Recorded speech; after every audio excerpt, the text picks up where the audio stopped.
Chocolate. Now, yeah, we about to do it. Watch us get into it. We some lumberjacks, and we needin' wood. Yeah, we going for the sweet, and we mop it up. We put it all on the block, and then we chop it up, chop it up, chop it up, chop it up, chop it up, chop it up, chop it up, chop it up, chop it up, chop it up. We put it all on the block, and then we chop it up. It's time. It's Tuesday. I think it's Tuesday. It is Tuesday. It's the Chop and Block podcast, and that means only one thing. Tuesday night is This Week in College Football, and it is title week. The best week of them all, and unfortunately, one of the last weeks of them all of full football. But let's get right to it. I mean, we had an unreal battle. We talk about a battlefield. I literally Googled battlefield, and I don't think this is a real battlefield. It can't be. It looks pretty fake. I don't know. But there was a real battle at Jordan-Hare and a real battle, I think, in Corvallis. Maybe is where Washington was at. But unreal games, maybe a little luck. We'll ask what you guys think on that. But to start off, which victory on the battlefield was most impressive and why? It could also be a team that's not featured here on this picture. Dylan, go ahead. I'll stick with these two featured teams. Neither were most impressive. Both of them struggled with 5 and 6 win teams. If I have to pick one of these two teams, I'll go with Alabama just because they finished the game. They were down and out twice, and they found a way to win. Or did Auburn find a way to lose? You know, you can argue both ways, but I guess I'm a little impressed with how Alabama finished. Thought you'd have more to say on that. But Craig, I don't know if you'll have anything to say about this dealing with Alabama. But go ahead, speak your piece. Yeah, I hope the horseshoe falls out of Alabama's ass on the way to the Georgia Dome or on the way to Benz. Again, I said this earlier. Every year I got to hear crap from Bama fans about the kick six because, again, I can't think of one more impactful college football play and the way that went down and everything else 10 years ago that I've seen ever. Again, I'm a bit of a homer. I'm an Auburn fan, but number 2 against number 4 in that game in the last second and Saban calling a timeout, and just the whole thing was just Saban looking like an idiot. And I think the world appreciates that, first off. But it's got to be Bama closing. I mean, that's a battle. The Iron Bowl's a battle. It doesn't matter if it's a one-loss or a one-loss team against a 9-loss team. That game's a battle. They were hitting each other. It was chippy the whole game. There was a lot of stuff going on behind the scenes. I think the officiating was horrible for both teams. I mean, we got an argument in the chat a little bit. The kick return almost got his head ripped off, and they were just like, "Oh, I didn't see nothing." Like he almost got decapitated. Oh, what about that hold behind the play? Yeah, that's the same thing. A hold and a decapitation is the same thing, you stupid Bammers. So, yeah, I'm definitely Alabama pulling it off. I don't think it was Auburn losing. I think they played well above their means. Apart from 2 plays, the blown coverage and the muffed punt, you can't – when you have the athletes that Alabama has, you can't let them run up and down the sidelines for 12 seconds in the back of the end zone. Somebody's going to get open. Even though he wasn't open, that was a great throw by Milroe. I give him all the praise in the world except the way he was hollering, "Give me the Heisman," running off the field, which is utterly ridiculous. So, yeah, most impressive to me, I thought any Pac-12 game on the struggle bus was almost as boring as watching the Big Ten. It made me appreciate SEC football even more. I've enjoyed the Pac-12 this year, don't get me wrong. It's a shame it's the last year, and I'm finally enjoying them. But watching Ohio State and Michigan play was like watching paint dry, and I tried hard. It was just not – it was not a fun game to watch, Coach. I didn't enjoy it. I thought it was kind of funny that Michigan had a spy plane flying over for the flyover before the game. We only learned a couple things in that game that Michigan has 2 coaches better than Ryan Day. I don't know why y'all continuously hate on that on the Michigan-Ohio State game. It's great football, dude. And guess what? Every one of y'all watched it. I enjoyed it. You bitched and bitched. You watched it. Listen, different, guys. Everything is not going to be. Listen, I love a low-scoring game. There was times to where I was like, man, this quarterback sucks, you know what I mean, or whatever. But all in all, how can you watch that game, man, and see that crowd and say that's paint dry, man? I don't get it, man. That was a punter showcase, Barry. I was not impressed. I loved it, but I don't think you can give it to Bama and being impressive, though. I mean, they Auburn, they talked all that smack. Say ain't no magic in Jordan Hare before that game when they all got beat by New Mexico State. No magic. That's just the place. And even Craig had a little nervousness before the game. I said, Craig, it's a rivalry game. Anything can happen, man. You never know. And Auburn beat the hell out of them.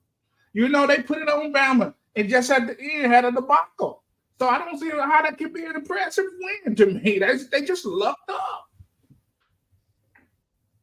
I agree. To give my take on it, I don't think Alabama's win was impressive at all. I hate to use the word luck, but if any other team did it, I know what Tony would be calling it, luck. So that's what we're going to call it tonight. Tony's not here.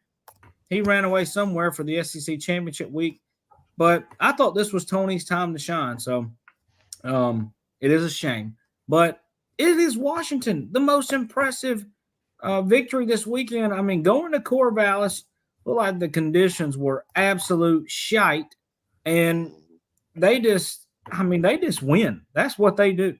And I do have Oregon winning. We'll get on that later, but I wouldn't be shocked if Washington wins this game and they're in the playoff. They were in, maybe it was the first or the second playoff, so wouldn't be shocked. But Coach Price, what do you got to say on this? Well, to me, it was Auburn and Alabama, but it's not impressive as far as the ball game. What the most impressive thing you're gonna see out of this is Auburn fans, Auburn football, and Auburn recruiting is gonna notice that you're that far off of Nick Saban's ass. So what we seen in that ball game, we can call it a rivalry. The Iron Bowl is always going to be a juggernaut, and we know that to be true. But when the Iron Bowl is usually a juggernaut, it's a juggernaut for about 3 quarters. Mm-hmm. And that fourth quarter goes one way. That's the way the Iron Bowl has been summed up in about the past 4 years, is for 3 quarters, it's a juggernaut. And then that fourth quarter, one team pulls away. But what we saw Saturday is Hugh Freeze is right on Nick Saban's ass because the recruiting that he's finna pick up at Auburn is finna jump. They didn't have any real wide receivers that can contend with Alabama, so they ran the ball and they ran it efficiently. So due to the fact that they ran the ball efficiently, we took them all the way down to the very last seconds of a ball game. And all we're missing is 1 or 2 4-star wide receivers and a big-time transfer. I'm telling you, Hugh Freeze is finna put a big freeze on Nick Saban's run. Now, a lot of people can say you're crazy. Whatever. We got 1 full season of Miro. And next year, you know how to prepare for him. It's going to be a different ball game.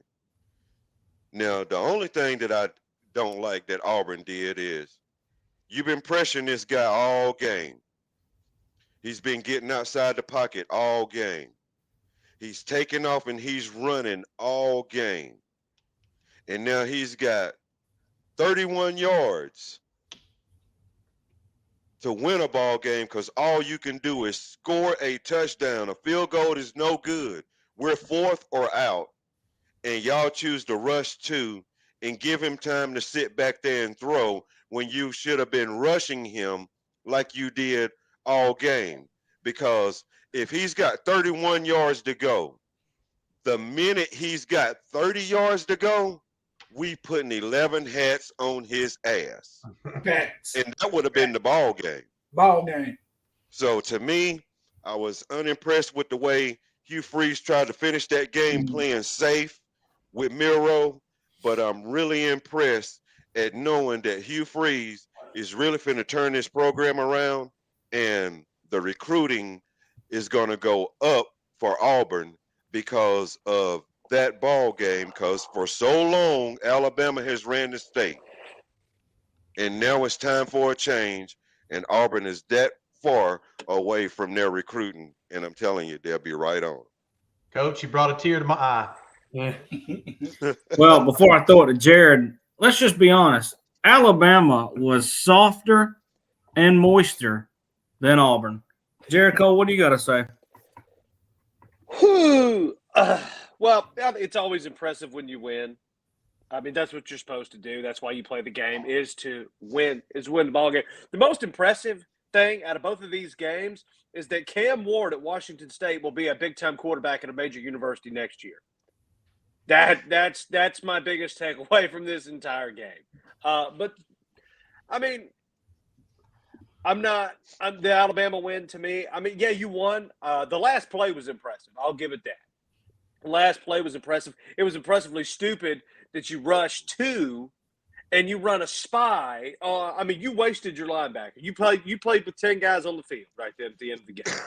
And I hate that so bad for all those players out there. I mean, Auburn, like we said earlier, Auburn completed 6 passes in this game. 6 passes. 6. Not 16, not 60. 6 passes, and took it all the way down the wire.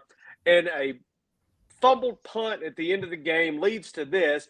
Then your defense stands tall again. You get Jalen Milroe takes a bad snap, rolls all the way out, and then you leave a 20-yard cushion and get beat. Oh man, I felt so bad for every kid out there.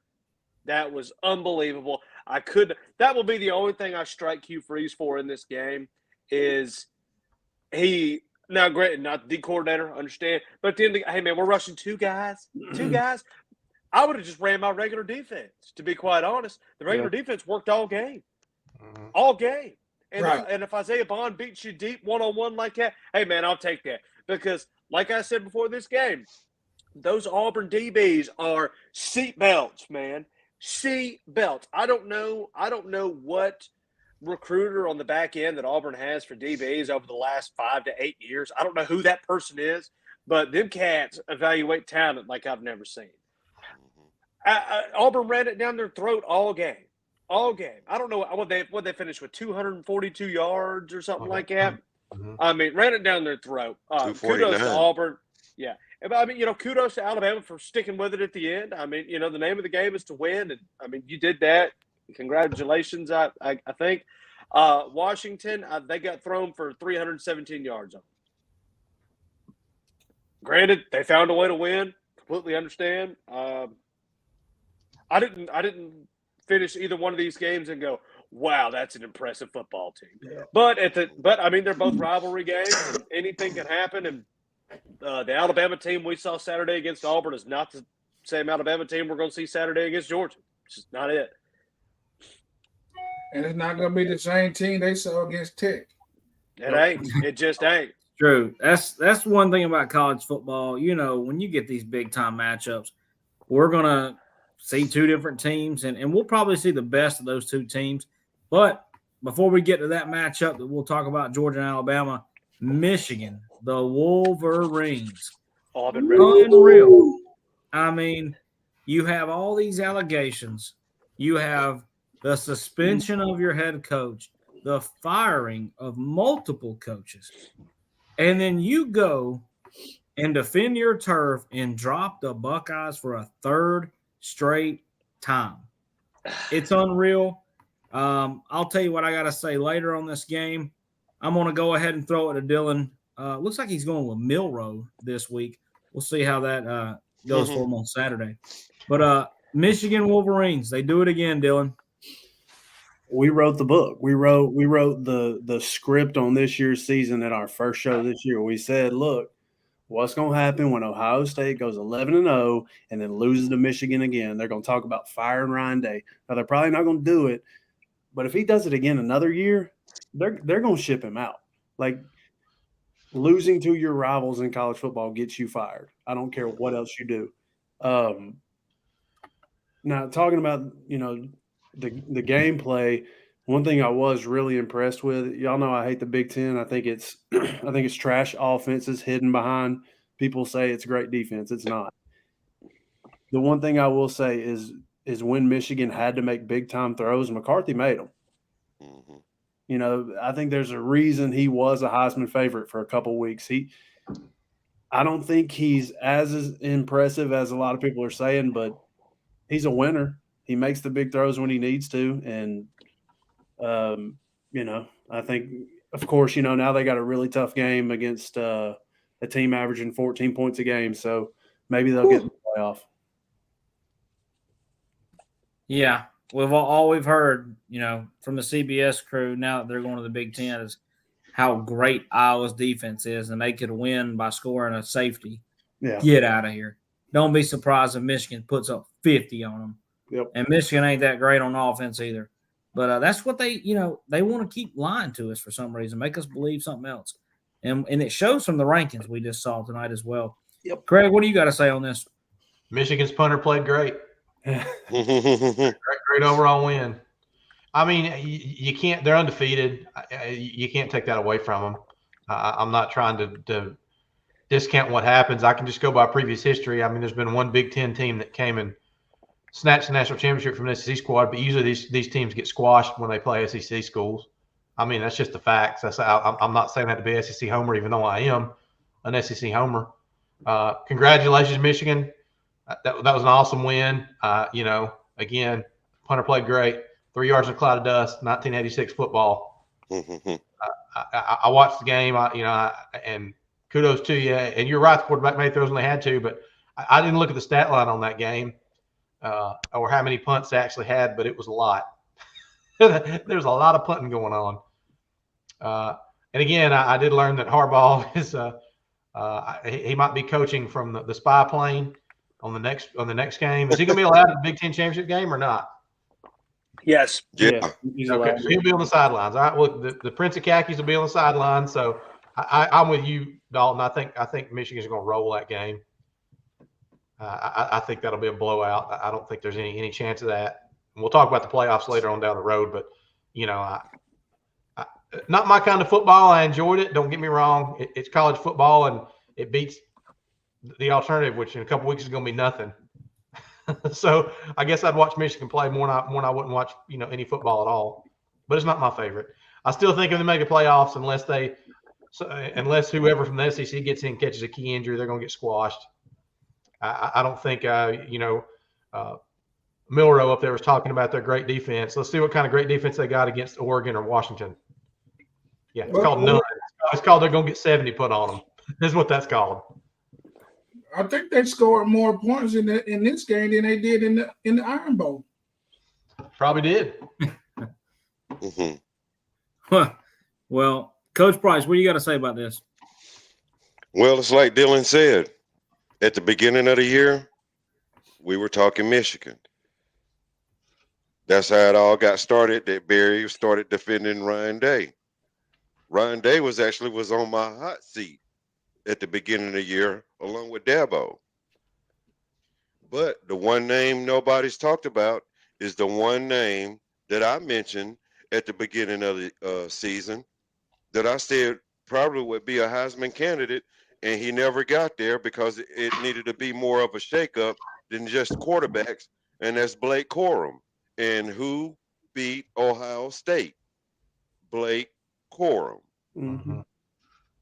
So I just knew from the get up that Ohio State was going to have to try to find their identity after losing C.J. Stroud, because you got Harrison Jr., so it ain't like you got to hunt for a playmaker. You got to hunt for somebody that's going to get it to the playmaker. So the quarterback came out, done his job, had him undefeated like he should have, going in to play Michigan, and then all these allegations come up on Harbaugh, and they still find a way to win. And then you say, is that a benefit of spying on someone and cheating that I don't even have to be there and we still know what you're going to do? Because one thing I can tell you is if you have a system that you've already implicated in your squad, you just can't mid-season say, hey, we finna change up all the signs and all the calls. Because there are going to be 3 knuckleheads out there that's going to get confused on the signs and the calls. So you got to leave it the same just because they're in the game. So did Michigan have a one-up throughout the whole program? Who knows? But the bottom line is, Ryan Day, you've lost to him 3 years in a row. And it goes back to just what you said in the beginning. You lose 3 games in a row to your rivalry. Your seat is getting warm. I don't care what your record is. You lose 4 years in a row to your rivalry. You're out the door. We'll find somebody that'll come in here. We're glad that we won 10 games and was undefeated going into this game for the past 3 years. We're glad at the numbers you put up. But you know what? We'll take a dude that's 7-5 to get us eligible for a bowl game, but whoops Michigan's ass. And Ohio State will be content with that. Mm-hmm. So I look at it as, yep, Jim, y'all did it again, but what's going to happen at the end of this season? What kind of decisions is this committee going to make on Michigan? What kind of decision are they going to make on you by the end of the year? And then I actually be able to sit back and say, you know what, Ryan Day, you just got out coached for 3 years, as opposed to saying, Ryan, you just caught a bad break, buddy. And it took 3 years before they realized it was a bad break, but you're out the door if you don't do it in year 4. Because if he cheated on you for 3 and then they get him gone or they monitor his behavior and he beat you in 4, then dude, he can sit back and say, we had to go scout and cheat everybody else in this conference, but we wasn't worried about Ohio State. So kudos to Jim and the Wolverines. Coach, you always got it. Maybe they will fire Ryan next year. And I get it. You want to try to get over the hump, but can't nobody guarantee you. There's only so many wins out there. If Nick Saban won 4 national championships, but made it to the playoffs with a 1-loss season for 4 years in a row, and 4 years in a row he lost to Auburn, them championships don't outweigh that Iron Bowl. He gone. Hey, I don't even think God can fire Nick Saban. You're right there. Not now. You can't fire him because he's Satan. It's hard to get rid of him. There you go. This is twin brother, Satan and Saban. Yep. Well, badasses. If you're watching live, before I throw it to Jared, we are live on YouTube and TikTok. So if you can go to our TikTok, share it to somebody, help us spread the love here and spread this chaos that we always bring to you on Tuesday and Wednesday night. But also live on YouTube, like I said, and Facebook just hates us. But Jared, speak some love since we can't get it from Facebook. We'll share the love. By the way, did y'all see on College Game Day before the game, the guy holding the sign, they got to kick the field goal, and he got his head shaved by Pat McAfee because he missed? Dude, Slick had a cannon on his leg. Yeah, he just missed. He just a little wide left. I mean, who can't that happen to? But as far as the game goes, by the way, the atmosphere for this game, I would love to go to this game in Michigan one time because it just looks like there's a buzz the entire game. It's just, I'm not the biggest Big Ten football fan, but I mean, this game looks like it. I want to see this one time. But the difference in this game was the 2 turnovers by Ohio State. That was it. Ohio State doesn't have those 2 turnovers. I think they win this game. Mm-hmm. The biggest part was, too, they sent Kyle McCord out there to win them the game. And, I mean, he threw for what, like 275, something, give or take like that. It was up there. He didn't play terribly. It's just the 2 turnovers really cost him. And Michigan couldn't really run the ball until late in the game. It wasn't like they were running it down Ohio State's throat from the get-go. I mean, this game was lockjawed until Ohio State turned it over in their own territory and Michigan scored from like the 15. So I don't want to sit here and say that this game was all Michigan all the time because Ohio State was there. They were there. Marvin Harrison tuned it up when he had to. I think he had like 5 catches for 120. It was the turnovers just killed him. The turnovers killed him, and that's all there is to it. I didn't really look at either team and go, man, this team really took this game up. They really did this. They really did that. Kudos again for Michigan to win. But let's not forget Ohio State had the ball right there at the end of the game with a chance to drive down the field and score. Mm-hmm. And Kyle McCord got hit, threw the ball a little short, picked off. So be it. Okay.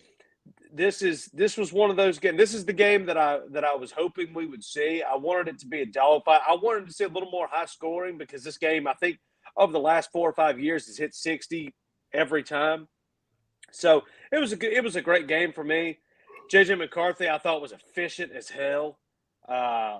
16 for 20. I mean, just efficient as hell. Did exactly he does what he has to do. He doesn't go out there and throw for 380 every time and make the crazy throws, but he does exactly what he's got to do to win the football game for Michigan. And then whenever he doesn't want to do that, he turns around and hands it off to either one first-round pick or the other first-round pick, and they just run. This was textbook Michigan game. This is the exact game I thought they would see. But Kyle McCord's got some growing to do, man. There's just something not there. Something I'm not seeing. It's not productive on offense. It's not big. It's not flashy. They're not busting off big plays like they used to be. If CJ Stroud's in this game, I think they win this game by 24. Mm-hmm. I really do. But, you say they got some growing to do. He got some growing to do. I say he got some going to do. Get his ass in the portal and get a real quarterback that can make a difference. Because I'm telling you, man, you know what I'm saying? Like if they hadn't had a quarterback, Ohio State wins this game. 2 picks. I'm telling you, you know what I'm saying? 2 picks, and not just the picks, man. You ain't got that control, that authority over the game like you need to beat a team like Michigan that's beating you year after year after year. If you bring that back again, you saying I want you to be the guy that gets me fired. Well, there was no go out and get it from Ohio State. No doubt. Kyle McCord did not have the go out and just take it from you kind of mentality. But I mean, there was a lot of that going on for Ohio State. On the offensive side of the ball, I didn't see the Ryan Day, C.J. Stroud, Justin Fields-ish thing. Now, granted, Kyle McCord's not either one of those guys, but I expected to see more on offense from that. And I don't like, Ryan Day is going to catch a lot of heat for losing this game. If they get rid of him, they're insane. Any other than Alabama and Georgia, any school in the country would say, please come to my school. I will take you tomorrow. But, this is the game I thought we would see. Good for Michigan. I can't wait to see them in the playoff. Man, I do think I don't think I think it's starting to trend down for Ryan Day because the way I look at it is this is the first year where he's had his quarterback where it's not a guy Urban Meyer brought in. This was his quarterback. This is the one he recruited and was ready to go with. And we've seen the product. They've also had, they get 2 or 3 5-stars every year in recruiting. Well, this year they've got the number 1, but that's it. And then he's more than likely going to flip to Florida State. That's what it's starting to look like. So if he can't land these quarterbacks that they've had year in and year out that are first-round quarterbacks, I mean, it's because that's what they've done. That's what they've built their program on. Yeah, I expect him to be the first one in the portal this offseason. I mean, we've already seen the Kansas State quarterback go in. I'm telling you, unless something crazy happens, Cam Ward is going to go in and be a top 3 quarterback wherever he goes. I'm telling you, you heard it here first. Yeah. And that could be what Ryan Day goes to. It's they're this close. And I'm not. I sound like I'm an Ohio State booster over here, but I mean they really are. When it comes to Big Ten football, the gap between them and Michigan, I don't think is as big as people made it out to be this year. And I mean, the game we just saw, it was close as hell. But yeah. But the one thing I can tell you, something next year. And speaking on Ryan Day, you want to know how you know that losing that ball game, no matter what the record they have there, even though they went to the playoffs, last year, did you see how depleted that man was walking in the tunnel? Yep. Oh yeah. It hurts. He wasn't just hurt off that loss. He knows the consequences of that third loss. And you can see it all over his face because any other coach, we lost a big game. We lost a big game to Michigan, but I'm not worried about anything happening to me over here. My job is super secure. You know, even though we lost that game, the look would have been different. Ryan Day looked like he was ready to jump off a bridge. But you know what, though, Telling you, Coach? that But you know pressure what, is though, on him. Coach? But you got to think about it like this too, Coach. I don't think it's about his. It's not about survival because just like what Jared just said, the man gonna go get the money. He gonna get a job. He gonna get paid. It don't matter. It's a pride thing. He wants to win this damn game. You know what I mean? He wants to get over the hump. He wants to do a good job. He wants to take the program there. But just like everybody's saying, you gotta get players, man. I could have told him that boy right there wasn't gonna be who he needed to go out there on that damn field and represent them Buckeyes. Come on, dude. Get with the program. Look at the trends around the country and see what's happening. Okay, But he's in a good spot. So you don't want to lose that job. He's in it because even though Ryan Day could get a job anywhere, there may not be one as prestigious as the Ohio State job. There's not one. No. So therefore, they let you go. You lost your gold to go work for silver. Yeah. So that's when I say the pressure in him losing a job and gonna be on CBS with Rick Neuheisel is the fact that he won't get another job that carries as much history and its prestige as the Ohio State job. That's a job that if Kirby got let go tomorrow or Nick Saban got let go tomorrow, Hugh Freeze got let go tomorrow, if Ohio State called, that's the last call Ohio State will make. Yeah, it's unlimited resources too, Coach. Mm-hmm. I mean, they're focused on Michigan 364. Yeah. You can tell by his body language, man. The pressure of these big time games and losing them over and over is getting to him. It hurts. Because when you could tell how, which you're going to be heartbroken the way they lost to Georgia, but then after this third straight loss to Michigan, and you could tell because the one big game in quotes that we thought was a big win was against Notre Dame, who they turned out to be a 5-loss team. He goes out there and he overreacts and he calls out an 85-year-old Lou Holtz talking about it wasn't no overreaction. It was not no overreaction. Something wrong. You're quacking. Something wrong with your microphone, Jared. Hey, this just in. Jared pulling for the Ducks this week. Jump out. Go out, Jared, and come back in. Listen, man. It wasn't no overreacting. Everybody knows old man be talking crap. He been talking crap for 100 years at a time. And Ryan Day was the only person man enough to stop him in his tracks. That's what Ryan Day is about. That's the heart of a champion. That's being a little girl in your feelings. You think Kirby would have said a damn word about Lou Holtz? Mm-hmm. Not a word. I don't know. Maybe Kirby. See, Kirby, you can't always be politically correct, and Kirby is not. We know. We don't see Kirby politically correct. Okay, that's the listen, I do believe if Nick Saban or any of these coaches, Lou Holtz, say the wrong thing to Kirby, he will come out firing. Yeah, but that's like calling out Lee Corso, man. Yeah. I mean, come on. Yeah. No, man, you have to. Can y'all hear me now? Man, let's don't act like this man is not something in the game. You know what I'm saying? He is. You know what I'm saying? That was wrong, man. And like I keep telling you guys, man, we always be thinking about frontline soldier action. Listen, that hurt that man to hear his peers, his colleagues say what he said to him. We don't want these coaches to be human. They're human too. They feel that stuff, man. I know I probably would have said something too. Well, hey, are they really peers if they're 50 years apart? Yeah, in the game, in the game. No, I agree with you. They are peers, but It's just like that's like your granddaddy or something. Hey, listen, if you say you go to your restaurant tomorrow and an 80-year-old man, every time he see you, he slap you in the face. Before long, you gonna have to touch it. You gonna have to He calibrate gonna him a get little that bit. one. He gonna get I that like one. when Lou said if he was worried about God loving Notre Dame football, and he said, it's not as important to God, but it's real important to his mama. I like Lou Holtz, man. I like him. He's just No, not hey, on listen, I'm a huge fan of Lou Holtz. I mean, let's be honest.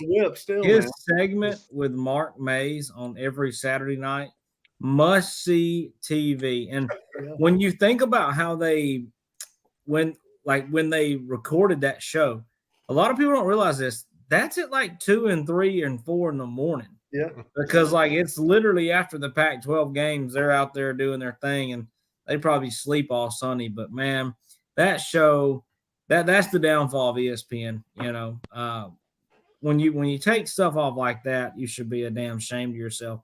But we're gonna skip ESPN right here and throw it to CBS for one last time. And listen, I'm tired of all these people in the South bitching and moaning about SEC on CBS. Let's be honest. The SEC wouldn't be the same if it wasn't on CBS for these last 20-something years. I have enjoyed the hell out of it, and I'm going to be sad that it's gone because now instead of that, you know, like let's be honest, 3:30 kickoff, Brad Nessler, Gary Danielson, and then even before that, Vern Lundquist and Gary Danielson. I mean, that's just some of the like you have to watch it. You have to watch it. And now it's like, what will be that prime time spot for ABC? Is it 8 o'clock? If it is, who is going to be the lead voice for the SEC on ABC? That's the kind of thing that interests me. Is hopefully not Herb Street. You know what? I love Chris Fowler and Herb Street. To me, when they call your game, it's big time money. So I'm okay if they are the people, but I don't know, man. I want somebody like bring in Mike Tirico, bring him back, or I think it's got to be somebody who's going to be classic as Vern, Gary, and Brad. I mean, it's a shame to me that Brad Nessler will be calling Big Ten football next year. You don't want to Pat McAfee. It just can't be the guy from the Big Ten. I'm a fan of him. I like him. But that's just me. But let's throw it to the thing that really matters this weekend. It's the Dogs and the Tide for one more time for all the marbles. And this matchup here, if we're being honest, has a different feel than matchups in the past. I would think that Georgia is the clear favorite, which don't mean that they'll win. But they are, it looks on paper, the better team and the clear favorite. And I think we can go for a mile on this segment. And it's a shame that Tony's not here tonight. But Dylan Milroe, throwing it to you to start it off. Well, number one, just on the SEC, you know, this being the last time on CBS, I will miss. I think Brad Nessler's one of the best in the game. I loved Vern. I love the intro music for the SEC. They get you rock hard. I will not miss Gary Danielson, not one bit. I know Auburn fans won't because he brings up the kick six at 2:30 a.m. on a Wednesday. He's always talking about it. Or excuse me, Alabama fans. But when it comes to this game, man, you know, I go back and forth because, yeah, I do think Georgia is a clear favorite. But I got Larry Munson in me.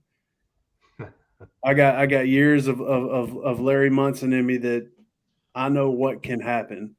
I know how bad things can go. So as a Georgia fan, I'm sitting here and I'm thinking, well, yeah, we're the clear favorite. I think we'll come out and I think we'll push them around up front because I do think we have an advantage there. But this just seems like a classic Goliath versus Goliath matchup like it always is between these two teams. And at the end of the day, man, it's going to come down – for me, it's going to come down to the ultimate X factor, which is Jalen Milroe. Can you stop him from running? And again, we talked about it earlier. It's not designed runs. I'm not worried about that. We've struggled with that all year, but that's not who he is. His issue is when you have 4 guys going out wide, he's going to scramble, and if you're out of position, he can go for 70 because he runs like a damn horse. So I'm going to say Georgia wins. I'm even going to say they cover because I think we can play with a slight lead throughout the game and make Milroe throw throughout the game, which can lead to turnovers. And then I think in the fourth quarter, our O-line will start really pushing them off the ball. And with the way Kendall Milton has been running here recently, with how healthy he is, I think we can finish them off in the fourth. I just don't see us blowing them out and covering, but it's going to be a close game, man. I'm ready for it. I'm excited, as a Georgia fan, like as a strictly Georgia fan, I wanted Auburn to win because I wanted to be like, okay, Alabama's out. We could even lose this game and still have a chance to get in. But as a college football fan, the stakes rose when Alabama won that game. The stakes rose. All your chips are in right here. Winner gets in. Let's do it. Well, just like you said, containing Miro, yeah, obviously, right? But you also got to keep Beck upright. I think Beck has to make a few plays. Beck got to make a few Heisman plays. No, he ain't gonna be in the Heisman running, but he's gonna have to make it because you can stop Miro all day, but they can still get to Beck, right?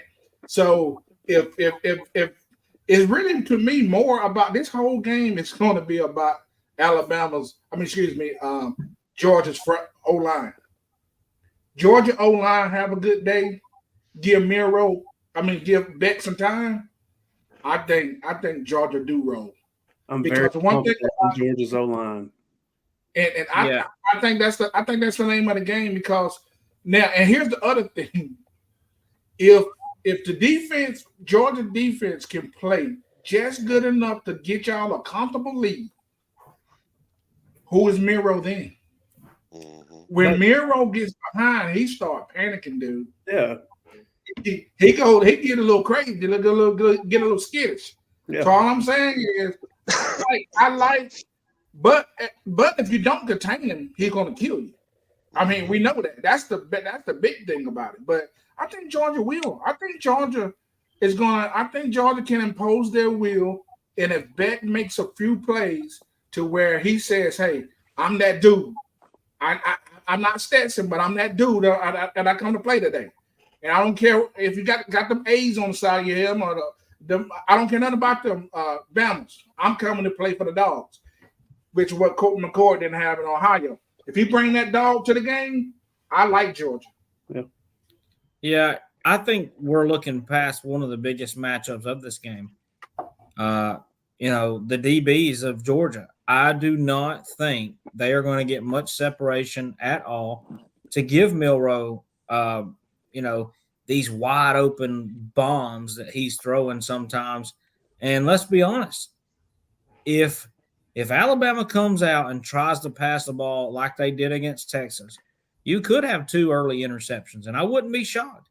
And if you do that in this Georgia, game, you're going to find yourself 17 down, 21 down early, and I just don't see Alabama coming back from something like that. I do think, you make a good point with Texas, but Texas was getting pressure with 4 guys. We haven't shown to do that this year.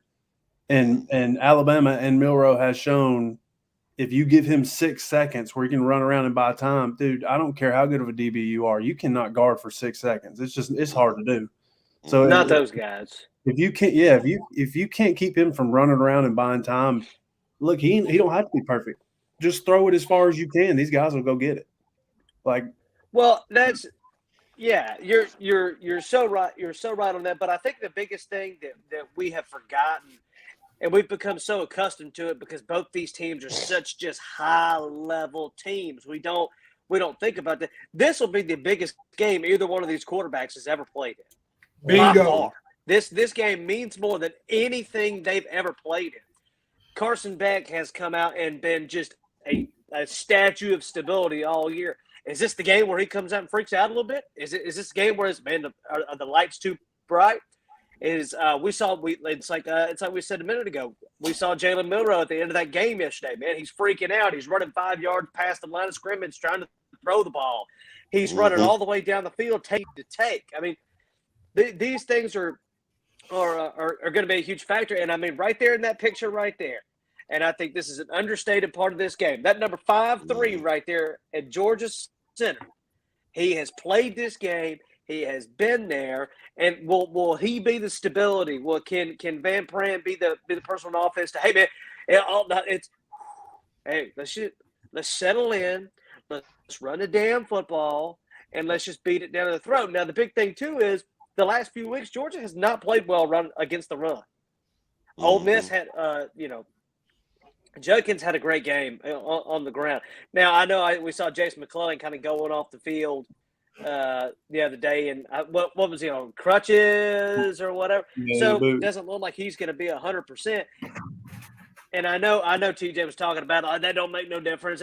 That makes a difference, man. That guy has been a stud for you all year, and I know that you've got horses in the stable and running back. I get it, man. These guys have been there for you. If Georgia can't stop the run, right, starts to carry on first down, things like that, man, you're going to have to find a way to either create turnovers, get some crazy pressures, and make Milroe make a mistake. Because if they can just sit there and run the football, it's just going to be offense versus offense all day long. Now, granted, it's like Dylan was saying, I trust our offense now more than I think I've trusted it in the last 4 years. I'm very confident in this one. I'm very confident in Beck, Bowers. I think Ladd comes out and plays. And we talked about it too. If Georgia can run the football, Kendall Milton's running with a competitive nature that we haven't seen him run with since he's been in Athens at all. Mm-hmm. Can you run it well enough where Caleb Downs has got to sneak down? He's got to come down and play that star. Now does that kind of open some things up for you? Because Kool-Aid hadn't been the coolest Kool-Aid all season. He's shown some weaknesses. Yep, sugar free. Can Ladd McConkey? Yeah, sugar free. Can Ladd McConkey take advantage of that? Can Ra Thomas have one of those weird games that he has? Dominic Lovett comes out. I mean, Dylan Bell got to stop the run, and they have got to contain Milroe. Milroe's going to get his, man. He's going to get it. But can Georgia hold it enough? Can Georgia stop the run enough to force these medium third downs where it's like, hey, man, you got to throw the 10-yard slant. You got to throw the poke. You've got to make these throws in these windows. And this is going to be a Titan finish, guys. Craig, what are you going to say about this game? Man, this is a heavyweight fight, and I think if you look at it on paper, I can't see anywhere Alabama lines up and favors with this game other than the kicker. I just can't. I don't see it on defense. I don't see it on ORD line. I don't see it in skill positions. I definitely don't see it in the quarterback. Running back's a tie, maybe. I think Georgia has more ways to beat you. They can smash you to a pulp if they get 3 or 4 yards of run. If they can just keep them off balance a little bit and open that play action up, Brock Bowers is going to be a monster. We've seen that. He can just take a game over. There's just more devastating people on Georgia's team to make it happen. Now, that doesn't mean that Alabama still don't have a puncher shot. That's what they call that. When you're a knockout artist, you got to punch a shot. You might be heavily the underdog in a fight, but you can come in, you still knock somebody out. You still got that punch. And I think that's the game. I think that it's going to be Milroe. He can't hit intermediate passes. He just can't. He can't hit slants. He can't hit technical throws. He don't have it yet. I'm not saying the kid won't develop it. At least he hadn't had it all year. Mm-hmm. He has improved quite a bit, but it's kind of hard to not improve from what you started out with. It was pretty rough in the beginning there. He throws the deep ball beautifully, but he don't throw the deep ball beautifully if he's on his back. So just like with any other game, it's going to be who wins the line of scrimmage. Every single game. It's a broken record, and people like to look at these shiny Ferraris on the outside and the guy taking the snap. It doesn't matter how damn good you are as quarterback. If your offensive lineman's not blocking, it don't matter. So it's going to be who wins up front, and I like Georgia. Craig, I think you meant Maserati Marv. Yeah, I think I heard that 98 times on Saturday. Yeah, Maserati Marv. Yeah, I think Georgia wins. I think I think, like you said, if Milroe panics, it's going to get ugly. I don't think Alabama is not designed to play from behind. You saw that at Jordan-Hare. They just aren't designed for it. Now, if Alabama makes it a dirty game and it's a 2 yards in a cloud of dust and a bunch of punts, you better watch your ass. That one will be tight. Yep. If it's an ugly game, but if it's a wide open game, I like Georgia. If it's a play action type game, in the mid-20s, I like Georgia. I think, Alabama can't win from behind in this game. If Georgia jumps on them and comes out hot, then that's going to be game over before halftime because Milroe ain't got it when he's under pressure. I say that I hadn't seen it yet. I hope TJ's turned over. He's pissed, but whatever. I just don't see. There's nothing Milroe has shown me all year long in this type of game that leads me to believe that he could execute the high level, and he might prove me wrong. I hope not. I hope Alabama loses and then dies. I mean, you know me. For me to cheer for Georgia, that's raw, unadulterated hate. For me to pull for Georgia. I was waiting for the emotion to come out on that. I was waiting for it because it was just. I hope they get beat, their bus catches on fire, their plane crashes, their wives get herpes. I hope the whole thing, man. That's Alabama. Oh. Well, Coach Price, I don't know if you got that much hate in you, but what do you got to say about this game? Well, I look at this game really two different ways. One way I look at it is Georgia can win this ball game if we can get off the field on third down. We give up too many third downs. And I'm talking about we can have teams in 3rd and 14 and they get 15. And our defense is still on the field. So when people say, teams are driving the ball down the field on Georgia and they're scoring, they're not really driving the ball down the field and scoring on us as much as we give up just the third down that you shouldn't get. 3rd and 14, you shouldn't get that on Georgia, but you do. So you get 15 yards, 17 yards, that's a big chunk. You're moving the ball now. But you come back on first down, and it'll end up 2nd and 12. Because we always put you behind the chains. We just give up third down too much. So my biggest takeaway is Georgia can easily handle this ball game if we can get off the field on third down. So don't let Miro get a lot of cheap first downs like he did against Auburn. Because he got some first downs that shouldn't have been first downs if you had played him right. 3rd and 9, he scrambled for 11. You didn't play it right. Alabama was really off the field because there was nothing open, but you allow him to convert that long third down, which puts your defense on the field even longer. And we already know you let your defense stay on the field too long, eventually the Duracell battery is going to run down. No matter how much you rotate them, because you're still on the field. Now, the other takeaway I got from it has nothing to do with the ball game. What'll happen is if Alabama goes in and they beat Georgia, this is finna have every Alabama fan that we all know say, we were really supposed to be undefeated. The only reason why we lost to Texas is because we had 15 players that got food poisoning from Steak and Shake, but Nick Saban didn't want to say nothing. You got to bring excuses out the ass. Yeah, to roll say excuses, roll. I've never heard that before, Coach. You know what I'm saying? To say that y'all were the most dominant, undefeated team in the SEC, and that one hiccup y'all had, we had food poisoning on the team, but didn't want to say nothing.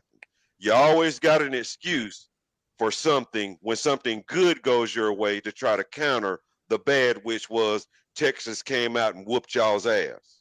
Oh, Nobody yeah, took preach the it. blueprint off of it.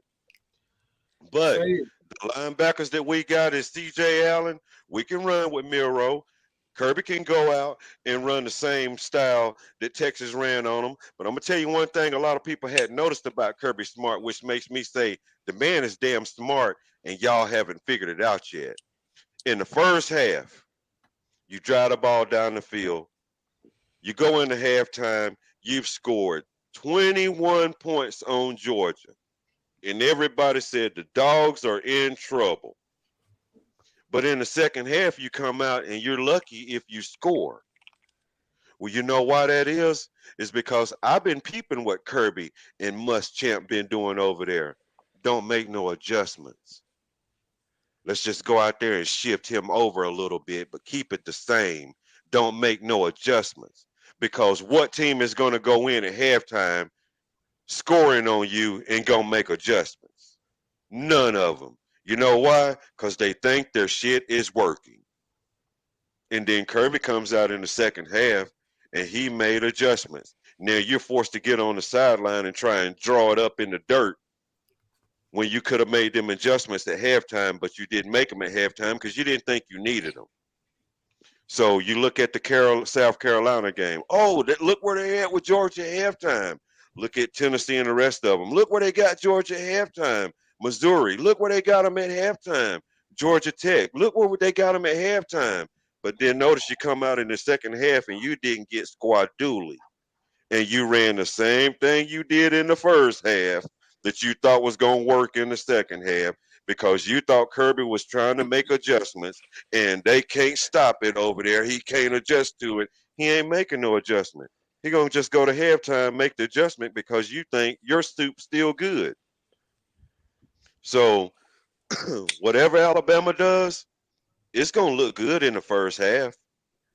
What's going to matter is, did y'all go in the first half thinking that y'all got this? Let's keep running it down the throats. You keep getting over here. You can keep getting over there. We can keep beating them with this right here because you know Kirby's over there trying to make adjustments throughout the whole first half and it ain't working. Nah, Kirby just sitting back saying, y'all go ahead, get to halftime because now you're going to have to try to make your adjustments in the dirt. We went into halftime and we erased the whole whiteboard and we wrote it all over brand new. And we're going to come out in the second half and stomp you. Hey, you know what, Coach? I'm glad you brought up Kirby because let me tell you something. This is the biggest game. This is the biggest game of Kirby's career. Not really. It is. Let me tell you why. The reason why I say it's not, we back to back. We really don't have anything to prove. We can make history. It ain't about proving. It's not about proving though. Because he ain't trying to prove nothing. You're right. He's not trying to prove those championships. He got them. Mm-hmm. But who's got a three-peat? That's just history. He's going up against Saban. Mm-hmm. Okay? I have the opinion that a lot of people who coach with Saban that go on to get their job ain't too fun of Saban. Because I've seen some things on the sideline with Saban, between Saban and Kirby, let me believe maybe it ain't that much. Maybe it's a little bit of bad blood right there. You know, I wish I had a camera. I wish I had a little camera watching Kirby prepare for this game. I think Kirby is going to be in raw. He's going to be in rare form for this game. I guarantee you, if anybody can ask Kirby Smart how much this game mean to him, not to his boss, to him, he'll let you know that this is one he want to put the foot all the way up Nick Saban's ass. Mm-hmm. This game right here. Nick is in his way. Completely. Nick is in his way. Yes. Barry, hey, I heard there's a huge sale on cameras at Michigan. What's that? There's a huge sale on cameras at Michigan right now if you want to put a camera somewhere on the sideline. Oh, yeah. I like to have one. But let's not pretend that the pressure's not on Georgia for this game. Yeah, I mean, is. This is this is a rivalry game. This is a rivalry game for two teams that don't play each other that much. This is at the moment the highest level rivalry in the SEC at the moment. And I don't mean, this is not to take away from the Iron Bowl because that is, godly. But as far as when it matters at the end of the season, this keeps going because no matter what you think, like I'm a Georgia fan too, but no matter what you think, you see that crimson A right there, and you're like, damn, we gotta play them boys again. God, Georgia's undefeated. Alabama has not looked that great, as of the last year, and you still look at that A and you're like, God dang it, we got it. I remember what happened here. I remember what happened there. Alabama doesn't lose in this building, and Georgia really doesn't lose. Cooker of a game. This is, I don't care. Kirby and Nick are both going to walk out there. They're going to act like this is just another game. I get it, but there is pressure on this game. This is Kirby's way of. For Kirby, this is his way of grabbing the SEC by the balls. Finally, Thank you. He's been like, "Hey, this is my conference.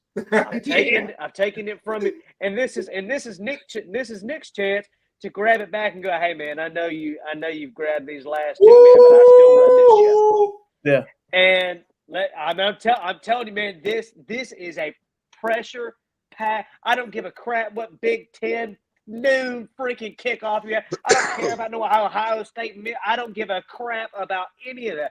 This is the biggest game in the country this year. It's not close. It's not close. These coaches are under so much pressure for this game. It is a must-win ball game. Yeah.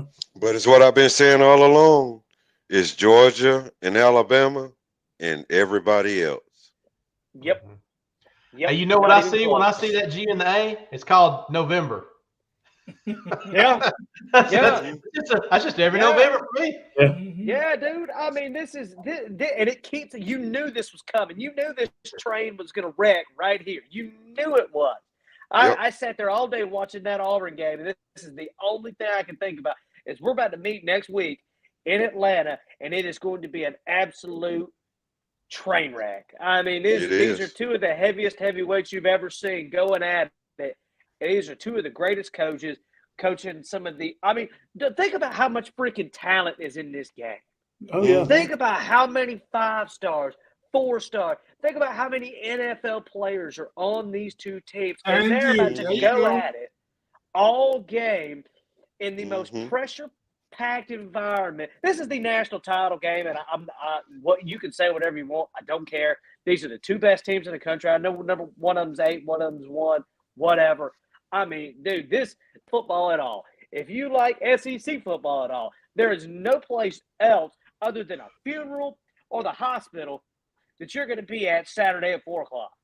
And that's the reason why I say third down for Georgia is the difference in the ball game, because everything else is a freaking lock. You know what's playing in my head right now? I'm playing that Young Jock song. It's going down like it's third down right now. The crowd's just going nuts, and you're over here in the stands like, oh my God, dude, I'm getting amped, man. Oh, I cannot wait. This is nasty. This game, man, is going to be nasty. It's going to be nasty, and I'm telling you right now, man. Either Nick Saban going to be smiling, or they're gonna have to bring an ambulance to the field to pick him up. I feel like you see when Nick Saban tried to sneak in a little sly motivation in the ball game after Auburn when he says we're gonna have to play better than this if we're gonna win next week. Stop playing, Nick. Yeah. Stop playing. He also said we practice that 4th and 31 every day. Kiss my ass. But that's the beautiful thing about Nick Saban, man. And I've grown to respect the man. He never stops working. He never stops sending his messaging to his team. And Kirby is just as good. You know what I mean? This is a battle of the heavyweight coaches too, guys. Mm-hmm. Yeah, this is the two best coaches with the two most talent-rich rosters in the country. It's legitimate an NFL matchup, and it is.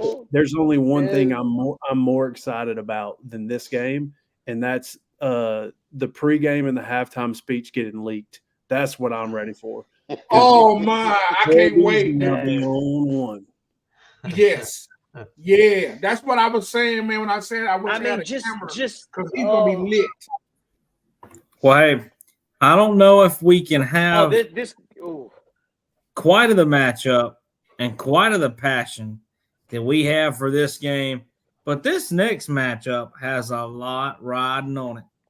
The Pac-12 championship is up for grabs, but is the Heisman Trophy. We talked about it for 6 weeks. This matchup, this is the one that all the football fans wanted. We wanted here at the Chopping Block Podcast. We wanted this matchup to be the Pac-12 championship, and I know Barry don't think so, and I'm sure he'll mention why, but this right here, to me, is the Heisman Trophy winner. The winner of this game is in the playoff and will be in New York for the presentation, and we'll win it. But I'm going to start with you, Dylan. What do you got to think? I do think the Heisman will be decided in this game, but only for one of them. If Bo Nix comes out and dominates and goes off, and they win a big game, and he has multiple Heisman moments, I think that's going to propel him forward to win it. If he doesn't, then to me it's Jaden Daniels. Jaden Daniels is I think he's got that locked up if Bo doesn't take it this weekend. But when we're talking about this game, blowout, a rout, it's over. This game reminds me of kind of how TCU was last year, Washington, how they were skating by in all their games. And then they finally ran into a team who was playing at an elite level. They were a buzzsaw. I get it. They've already played Oregon. It's different now. I think the teams are trending in two different ways. What's the spread? -9? Give me Oregon. 9.5 last I saw. Give me Oregon by 17. They're a buzzsaw. I think they run them out the building. Wow. Out the gym, coach. Yeah. You know, I'm not quite sure about 17. I mean, I wouldn't be shocked because I am very high on Oregon as well. And, man, shout out to Bo Nix. What a great career. What a great season he's had here. And it would really put the cherry on top. If he wins, they're in. They're in the college football playoff, in my opinion. They are a lock. But I know y'all are going to want to get to that. Well, we got 2 slides to get to that one. So, Craig, what do you got to say about this matchup here? I got Bo Nix having his Heisman party for the 9th time this year. I know TJ says he hadn't had one yet. I'm not taking anything away from Jaden Daniels whatsoever. I'm with Dylan on this. Oregon's trending up. Washington's about to hit a buzzsaw. It's hard to beat a team twice, regardless. If they played back-to-back weeks, I think if they played in Oregon, Oregon wins that game. You know, that was that time of year. I think Oregon wins 6 times out of 8 now. The way, I mean, Washington's trending down, Oregon's trending up. You know, we talked about, and this is for the Heisman. I love Jaden Daniels. I'm not taking anything from him. But even now, I know there's explosive plays and some other stats you want to look at, but I mean, it hurts you when you're on a 3-loss team. That's just the facts of the matter. It don't look good. You know, it also hurts you when you win less game. You know, you're not playing your conference championship because you just happen to be in the best conference in the country and you play Alabama and Georgia every year, you know, Alabama especially. But, I mean, Bo Nix, 3,900 yards, 37 touchdowns, 2 interceptions. Jaden Daniels, 38-12, 40-4. So, I mean, you know, that's pretty damn tight. QBR of Jaden's 95, QBR of Bo's like 92. I think Bo has played in more games that have been more impactful on the national scene this year versus Jaden. Again, I mean, other than the Alabama game, we talked about that during the Alabama week. I think if he doesn't get hurt, if he finishes that game and passes for 350, I think we're having a totally different discussion right now. But we're not. That's not the way the cookie crumbled on it. And nothing against. I think Jaden Daniels will make a better pro quarterback than Bo Nix, but that ain't what the Heisman's about. You know. It hadn't been about it in a long time. I don't think Penix, unless Penix comes out and Bo twists his ankle in the first series and Penix comes out and throws for 350, then it's a log jam. What do you do then? You know, what's going to happen then? But I got Nix rolling. I'm not going to be like the Bammers and just claim him like they said Jalen Hurts. Oh, he's built by Bama. I'm not going to do that. Bo Nix went to Oregon after having his second head coach and third offensive coordinator. So he was done with Auburn. Auburn ruined that relationship. I'll take full onus on that one. I'm not going to say he was built by Auburn. He went to Oregon. He was built by Dan Lanning, and power to the kid to do that. I watched him play in high school. He played at my high school, and he happened to play his sophomore year and a freshman year was my reunion, and I went to a high school football game from Nashville and watched him, and he was obviously a Division I quarterback, obviously, as a freshman. I mean, there was no qualms about it. He was a Division I quarterback as a 15-year-old. So, power to the kid. I hope he wins a Heisman. Hey, his daddy was a good quarterback too. Yes, he was. I've watched his highlights, and Pat Nix is definitely one of my favorite quarterbacks. My favorite all-time quarterback, definitely not Scam Newton. It's Jeff Berger, the hometown kid. Man, Jeff Berger, unreal at Auburn. But that's just my opinion. Coach Price, what do you got to say? Well, this is my take on the whole situation. You have to look at how the first matchup ended. And we already know that the first matchup went to the wire. So in the second matchup, you say, well, what's the X factor? And to me, the X factor is you're not going to beat Dan Lanning twice. Mm-mm. And it was a close game because he don't have that much to work on. So I look at it as we already know that conference, when it comes to defense, everything is weak. But the strongest thing about defense in this ball game, in this conference, is the head coach. So I look at the adjustments that Oregon is going to come out and make on defense is going to be the deciding factor that, Washington is not going to be able to move the ball and throw for as many yards as they normally throw for unless it's something simple like a blown coverage.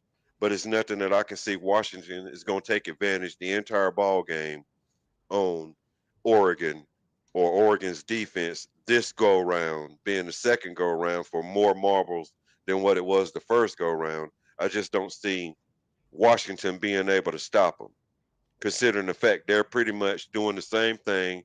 And like you said, Dylan, they skating by like a TCU. So I look at Oregon being the dominant team in this ball game just because of that. And then you say, well, on the flip side, Washington had it to where they outscored more points than Oregon, and they shut Oregon down, going in. Well, Bo Nix is also one of those quarterbacks that Craig just mentioned. Look how many coordinators he's went through and how many years he's been in school. So what playbook and package does Bo Nix not know? Mm-hmm. So whatever adjustment they need to make to go in against Washington to what their defense was doing, this kid can come in with a whole new playbook and blow you out the water with it. Because so far, every ball game that I've watched, at least the past 4 games that I've watched on Oregon, I've noticed that none of the ball games in the first half have ever started the same, where it's like you're seeing plays that you haven't seen Oregon run before. Some of them work, some of them don't.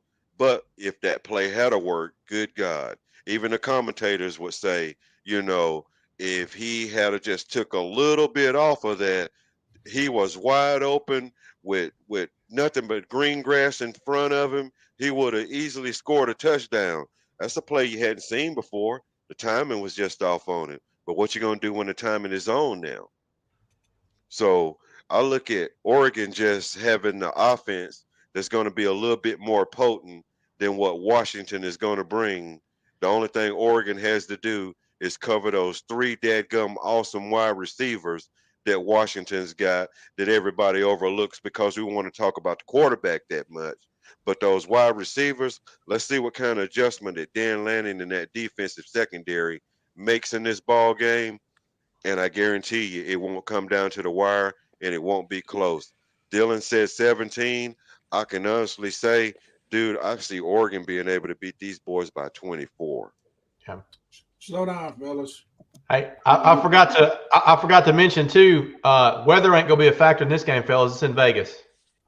It ain't gonna be like the first one. It ain't gonna be cold and misty and rainy and all that stuff. This is gonna be prime conditions, which also favors Oregon in my mind. If it's track meet, give me Oregon. I don't know because black folks don't like to be out in the rain and getting wet. so Penix might do a little something himself. Listen, guys, I just want to say one thing real quick, and then I'll get out of here. A guy named Tim Tebow and Johnny Manziel and Lamar Jackson and Robert Griffin. They all had 3 losses. Yep. And they all won the Heisman. And guess what? Jaden Daniels' numbers it's better. Yeah. With the exception of the number of touchdowns that Tebow has, Daniels is better, guys. Yep. I mean, He's my my thing, winner. Barry, it's got to be, the trophy is supposed to be for the best college football player. And honestly, the best college football player this year has been Jaden Daniels. Yep. Yeah. Well, not only that, the reason why I think it's Jaden Daniels is the stats that he put up compared to the stats that Bo Nix and the rest of them are putting up. Is Jaden Daniels is putting these stats up against real defenses. Yeah. Yeah, because everybody been telling me that the SEC is the most difficult place to play. The So you're defense gonna have is to give. So you're gonna have to give my boy some. You're gonna have to Auburn, give my boy some credit. Hey, listen, he can't Florida listen. State. Let's just say this right here, for instance. If LSU had a piece of a defense, just a little piece of something, Yeah. okay, and we were going into the SEC championship with our offense, I like LSU. Yeah. We just didn't have any. He didn't have any help, and the guy did what he did. Okay, Which is why I'm glad we're playing Alabama, because that's one guy I can tell you this year I didn't want to face, because if it wasn't for Jaden Carter, we wouldn't have been able to contain Daniels like that. he's a wild man. He's better than a lot of people think he is. He really is. Yeah. But about Bo Nix, though, I think it's going to come down to. I do believe that it feels like to me. It feels like it's Bo's to lose. Even though I feel like Jaden's a winner, just the feeling feels that way because of the success of the team. I think it's going to come down to can Washington create some turnovers on behalf of Nix? If he has a couple of picks, even and they win close, it still may say, Daniels, But if he has no picks and he get that 17 or that 21 point, win, they probably gonna give it to him. But I think the win is so important. Yeah. The win is so important to me on this one. I think Bo could go off for, 405 touchdowns. But if they find a way to lose, I think it's Jaden Daniels. Yep. He's got to win this game. Mm-hmm. You're 100% on that. Like if Bo Nix comes out and throws for like you said 400, 4 touchdowns, I don't know what else happens, anything, and it's Jaden Daniels. I really don't know how you wouldn't give it to him. But I'll jump in on this game real quick. Give me Oregon in any amount of points you want to lay under 80. I want to give respect to Washington too, because I mean we sat here 8 weeks ago talking about them possibly being the number 1 team in the country at the moment, but Oregon has just got the gas on the pedal on the floor, and they are just flooring it as hard as they can, going through everybody that's in their way, and they're dousing people. And I think they have beelined for this game. I think they've had this game circled. I think they've hit the chalkboard so many times on this game that there's a hole in it. This is the game that they want. And like I said, give me Oregon any amount of points under 80. Bo Nix goes off. I think Michael Penix might get sacked 8 times in this game. I'm telling you, man, game. Boy, Las Vegas is about to catch on fire. Yeah. Look, Oregon is a running team, and their passing attack, you can look at it. Bo Nix has one of the lowest average yards per attempt. They keep it within 10 yards, and they let their athletes work. Mm-hmm. The only way to stop that is to have secondaries who don't miss tackles. You won't find that in the Pac-12. Mm-hmm. Mm-hmm. Hey, real quick. I hope it's as entertaining as the first one was, but I don't think it's going to be. Yeah. Real quick, it just popped up on my feed. Breaking news. Well, not breaking news, but Cam Ward has received over 10 $1 million offers to transfer schools. The top 5 schools that are interested: Miami, Ohio State, Texas A&M, Washington, and Auburn.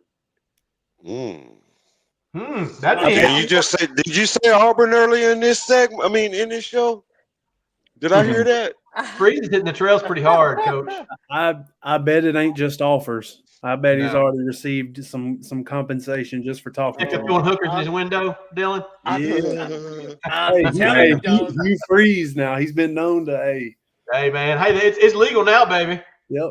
Hey, do you what do you think? Now, I would give any amount of money that I have to see one more Hugh Freeze hospital bed coached game. Do you think we will ever get that again?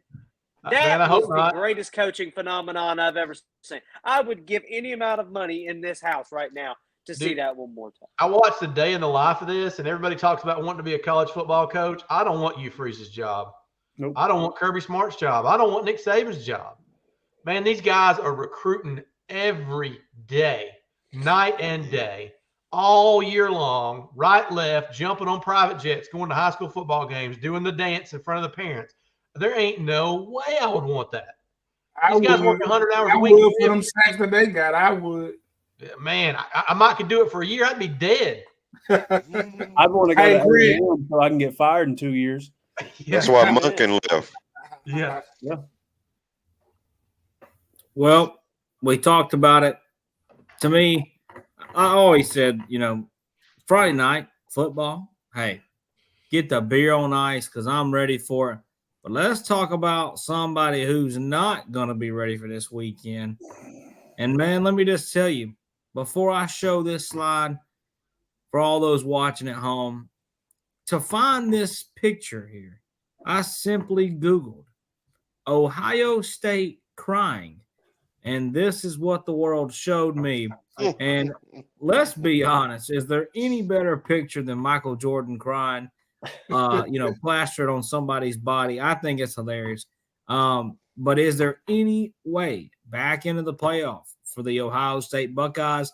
And before I throw it to you, Dylan, let's be honest. We just saw what they were ranked in this year or in this week's college football playoff poll, which is shocking to me. But is there any way back? Yeah, I think they should still be the top 4. I mean, they beat Penn State. Right? That's what they're doing every year with Ohio State. They beat Penn State. They beat Penn State. Hell, what good team doesn't? Like they should not be ranked ahead of Texas. Hell, they shouldn't be ranked ahead of Bama. If you use the eye test, you watch these teams, and hell, you can go off their, who they've played, their strength of schedule. They do not deserve to be in that spot. But I think the committee is setting this up to where if Alabama beats Georgia, they find a way to backdoor Ohio State in if they have to keep the SEC out. Yep.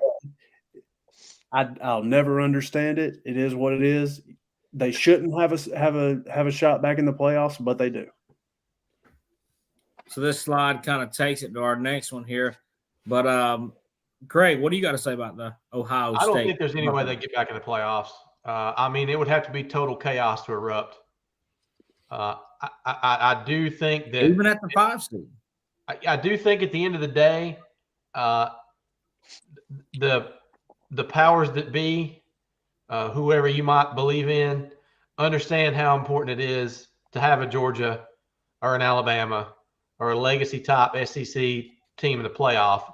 And we always talk about these flies in the ointment, and I've been hearing this argument for 15 years, even before the playoff and the BCS game, and they only got it wrong, a couple times? I mean, the one that really sticks out to me is 2007, when Auburn ran the table and didn't get to play for it. Yeah. That one sticks out to me, when a one-loss Oklahoma plays for it and Auburn don't.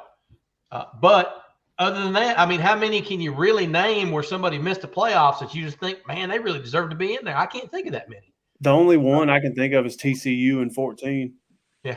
But I mean, there's not many. That's a decade ago, Dylan. I mean, it's hard to – as flawed as the system is, and I think we're going to put an end to that next year all the way around, they've gotten it pretty right most of the time. And usually whatever happens when the X's and O's turn into Jims and Joes, it sorts itself out. They put Ohio State in over TCU that year, and hell, they went on to win it all. So were they wrong? Yeah, exactly. With a backup quarterback. Yeah. So who's to know? I don't think so. But to answer your question, Dalton, I don't think there's any way Ohio State gets back in this without absolute bedlam erupting. I might be the only one that says this or agrees with this, but I think that TCU team would have won it all too. That team was unreal. Yeah. And they beat an Ole Miss team that year that I believe that's the same year that Ole Miss beat Alabama. And that TCU team whopped the floor with them. What was it, 56-0? Yeah, I mean, it was bad. You want to know? I want to say that was what Hugh Freeze head coach Ole Miss back then. He was, and you want to hear some players on that team? DK Metcalf, AJ Brown, Dawson Knox, Laquan Treadwell. Treadwell. Are you kidding me? Yeah, they had some studs. That's crazy to think about now that you say that. I just think, I think they've gotten it right most of the time, but I just can't see, and this poll came out in the pregame before we even started the show. I can't believe that we have Ohio State at 5. I understand they were ranked at 2, but I just, how do you only move back 3 spots? But it ain't going to matter because they're not playing this week. They're going to drop like 5 spots. I don't know, Craig. That's the thing. I don't know if they will, because for me, and we'll talk about it in the next slide, but it sounds like they only need 2 losses to happen to get in the playoff, and one of them is guaranteed. Yeah, I just want that line. I just don't understand what the argument is to drop them so low. Well, I think you have to kind of look at where they're at. They lost the game to put them in the championship game. So it's like, no matter what happens, let's say Michigan loses. Do you put an Ohio State in over a Michigan? I mean, that's the thing is like, how far will Michigan drop? Right. And we'll get to that on this next slide, but Coach Price, let's throw it to you. Is there any way back for the Buckeyes? Man, I'm going to say yeah, and this is the reason why. How many years have we had the 4-team playoff? 9 now. 9. Out of 9 years, how many of them was won by the SEC? 7, I think. So 2 years was won by the ACC and Clemson. 3. 1 year was won by Ohio State. Yeah. The rest of it has been all SEC. So what is that committee finna do? Finna make sure that the last playoff round of 4 teams, there's not a SEC team in it. And you say, well, why would they do that? Because, it'll be a lot of money in it. No. You want to know why they're going to do that? Because when it expands to 12, we're going to have 6 teams no less in it. Yeah. So why not the last go around of this, make sure we don't get in it, to knowing that when we go to 12, you're going to have Alabama, Georgia, Tennessee, Ole Miss. How you going to say Tennessee and Ole Miss before you say LSU? I'm just naming. He was in the East. No. Whenever you say one team in the West, 1 or 2 got to be LSU. Now I almost pulled the plug on this whole damn show when you went. Notice. I bounced to the East and then I bounced to the West, and then I bounced back to the East, and then I bounced back to the side that I love the best. I've been stroking. Exactly. Coach said the playoff next year is going to look like the 2:30 CBS slot on Saturdays every week. Every week. So look at how many SEC teams will be really contending to be in the playoffs. And then you got to say, well, those are those teams. Look at how many other SEC teams that are close, that are just 1 or 2 players away from having multiple seasons to where they got more wins than what they got right now. Everybody can say 6 wins is bowl eligible. But when we're talking about a college football playoff going to 12 teams, how you going to take a 9 or 10 win SEC team and not put them in the playoffs over everybody else?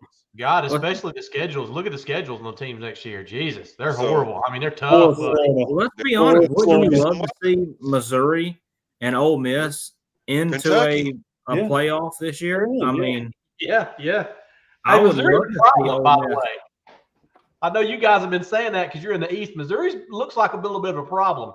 Yeah, They are. Dude, I But that's really exactly my think point. Missouri is one of the best teams in the country. I'm sorry That's the for reason. whoever pulls Missouri in the bowl game. Yeah. See, you got to look at this scenario. Ohio State is 5, right? Yeah. They're ranked ahead of Alabama, right? Yep. Georgia gets beat by Alabama, right? Ohio State moves up. Say Florida State wins. Oregon wins. Who else are you going to put in the box? Michigan, Ohio State, Oregon, Florida State. You just put the SEC outside the box. So the last 4-team playoff season, they got it set up to where we can get the SEC out of the box because they've won 7 of the last 10. Yeah. Well, if Georgia take care of business, then we won't have to worry about any of that. Then there's nothing they can do Handle about business. it. You But know that's the what? Sorry, reason guys, why we couldn't handle it. we're gonna We win almost is handled Ohio business State last is ahead of Saturday. you. When I saw this slide, though, I thought about it in another way. I thought about the Michigan hump, right? Because if they never beat Michigan and everything keeps going like it's going, can they ever get back into the playoffs? That's But kind we've of had how 2 SECs. that's kind of how I read this, not just for this year, but ever, right? You know, if we can't get past that team, right? So I'm saying yes, if they get real quarterback play. And they that's got to get some real quarterback play to be able to get back into the playoffs. And that's something that just click with me talking about Ryan Day earlier. It just clicked. It's going to 12 team. He ain't going nowhere. He gonna be at Ohio State, get to the playoff every single year. Every He single ain't year. leaving. Yeah. Nope. And think about it.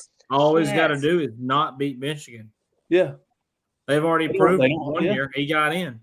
Yeah. I mean, he could get in this year. I mean, and that's another thing. I hate when teams get punished for playing in their conference champions, and I hate when teams get rewarded for not having to play in it. It Yeah. shouldn't happen.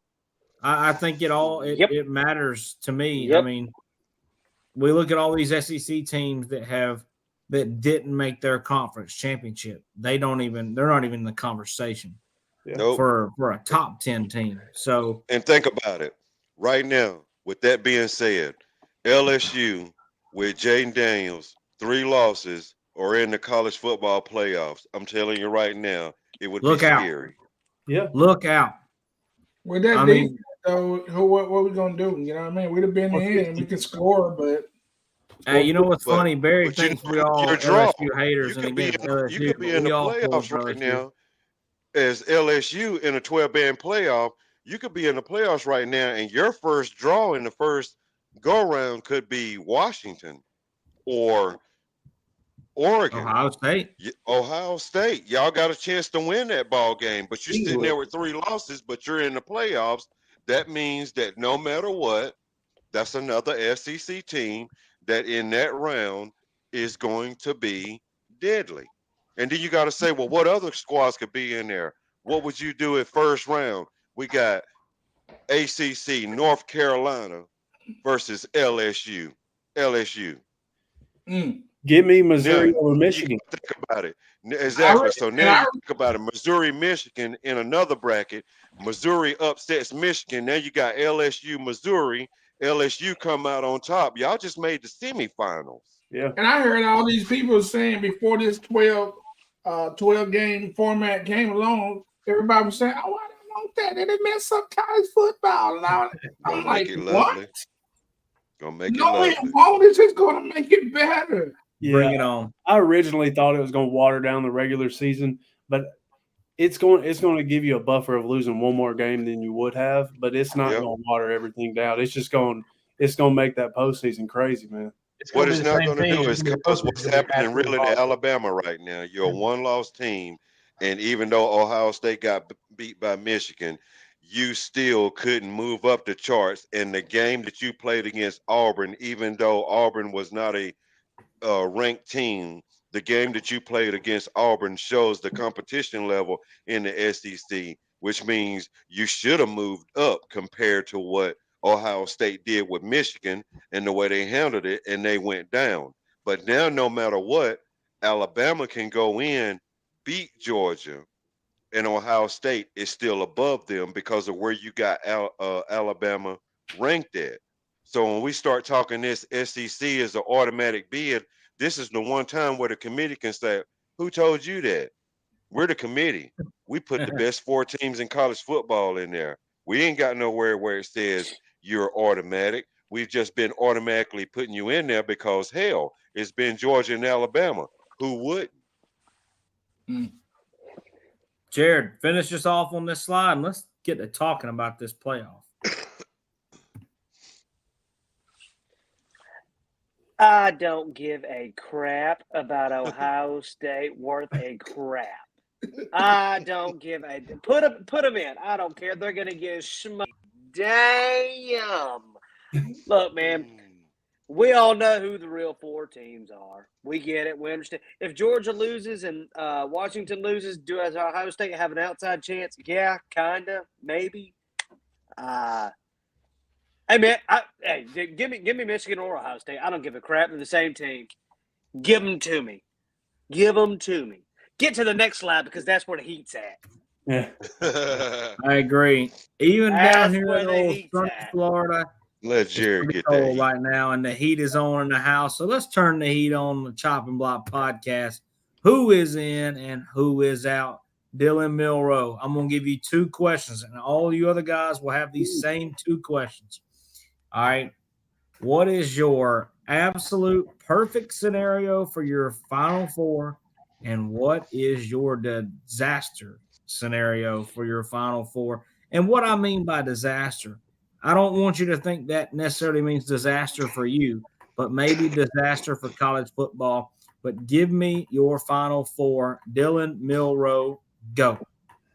Well, I think best case scenario, and what I do actually think will happen, I think Georgia beats Alabama. I think they get the 1 spot. Michigan gets a narrow win of 12-10 over Iowa to get the 2 spot. 3, I got Texas, and then 4, I think Florida State loses.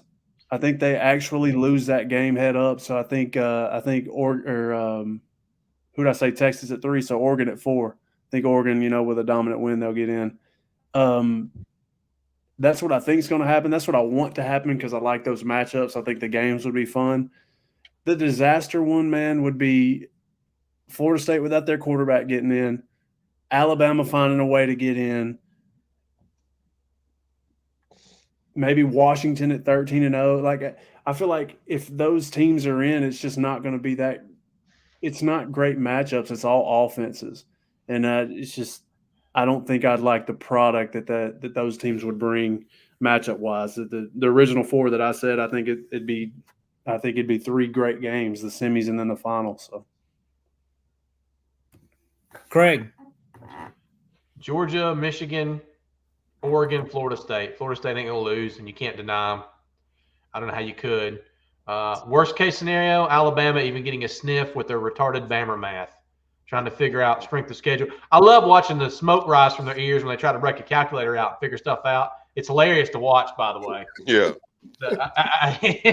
We won the second game and we had to use that. It rained that guy. I love listening to it. It's awesome. The last show I was on, I said I hope that Auburn just eliminates all this bedlam of Alabama getting in where they'll just shut up for 2 weeks. Didn't happen. So they're still talking about it. Georgia has a chance to shut their mouth. So just shut their mouth, please. Please. Hopefully with a curb stomp, but they don't have any teeth left in their head. That'd be nice. And what is your disaster scenario? That was it. Alabama coming anywhere remotely close to 1, 2, 3, or 4. Okay. Coach Price, what do you got on this one? This is what I think about the whole situation. What Dylan said is exactly what I believe in the best one. Georgia 1, Michigan 2, Oregon 3, and who else did you have in there? Florida State. Texas at 4. My worst case scenario is what I just got through saying in the last segment. Georgia gets beat by Alabama, no SEC team in.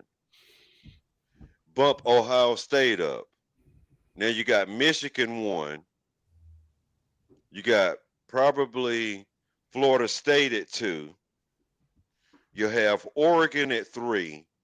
And you have Ohio State at 4. Yeah. And if anybody says, well, no, that can't happen, they're not going to put 2 Big Tens in there. How many years have we had 2 SEC ones in there? Like I said, this is the year where this committee is determined, because somebody on that committee is not coming back next year. But for the last go round of a 4-year playoff, knowing that we're going to 12, and it may be anywhere between 6 to 8 SEC teams that can make the playoffs, let's not put them jokers in it. But let's let the final trophy be decided by anybody. But you never know, because, I mean, this committee, you got to look at it. When it's the end of anything, that's the shakeup. They could shake this thing up and rattle it so bad that they could sit here and say, you know what? We've never had it in the college football playoffs. We know they wouldn't even make it at 12. So let's just shake it up at 4. We're going to put Harvard in at number 4. But you got to think about the money, implications. To me, that'll make a lot of people mad, boy. It'll make a lot of them mad. Do you think Texas? But next year when you go to 12, look at all that money. That's going to trump whatever we're doing this year if a SEC team don't get in it. Because, I mean, you got to think about it. Alabama got beat by Texas. They dropped where, to 12? Okay, they moved up to what, 8? Haven't lost another ball game since Texas and ain't got past 8. So when you say to yourself, Alabama lost to Texas, dropped to 12, won every ball game after that, and have not got higher than 8, and that's Nick Saban, something fishy going on. Well, what do you think about? I think it all boils down to this. I mean, in my disaster scenario, I think the only disaster scenario is if it comes down to something like that you just talked about, Coach Price. I don't see how Texas winning doesn't get over Ohio State. I think Texas is in, and I think that's what it boils down to. I do think here's how I think Georgia's a lock. I think if Florida State loses, Georgia loses, let's say Washington loses, you're going to have Oregon, Michigan, Georgia, Alabama, and Texas. But if you have one that splits, I see Texas getting in over Alabama. I don't think there's a question. They beat them on their own field. I don't care if it happened in January. I don't care if it happened in September. They beat them at Bryant-Denny. They deserve to be in because it's a one-loss conference champ over a one-loss conference champ with a head-to-head, and we've never had that. The flip to me is actually really determining what they would do with the brackets, even if Georgia did get beat by Alabama, is Louisville is a little bit dangerous for Florida State right now without a real quarterback general. Even though they came in and they won the ball game, Louisville is not a slouch. So I don't really sit here and can just call it, because, I mean, what's Florida right now compared to Louisville? If every last one of us right now said Florida was playing Louisville Saturday on Pick'ems, who are you picking? And not Florida. I know you're not picking Florida. Yeah. So to me, Louisville is just a little bit dangerous for a quarterback who hadn't really faced any adversity whatsoever this year, because you've been on the sidelines all the way up to the last 2 games of the season. I agree. That's why I keep saying got knocked out. I don't know why everybody giving Florida State so much love. It's so unpredictable what this dude is. And he might not even play.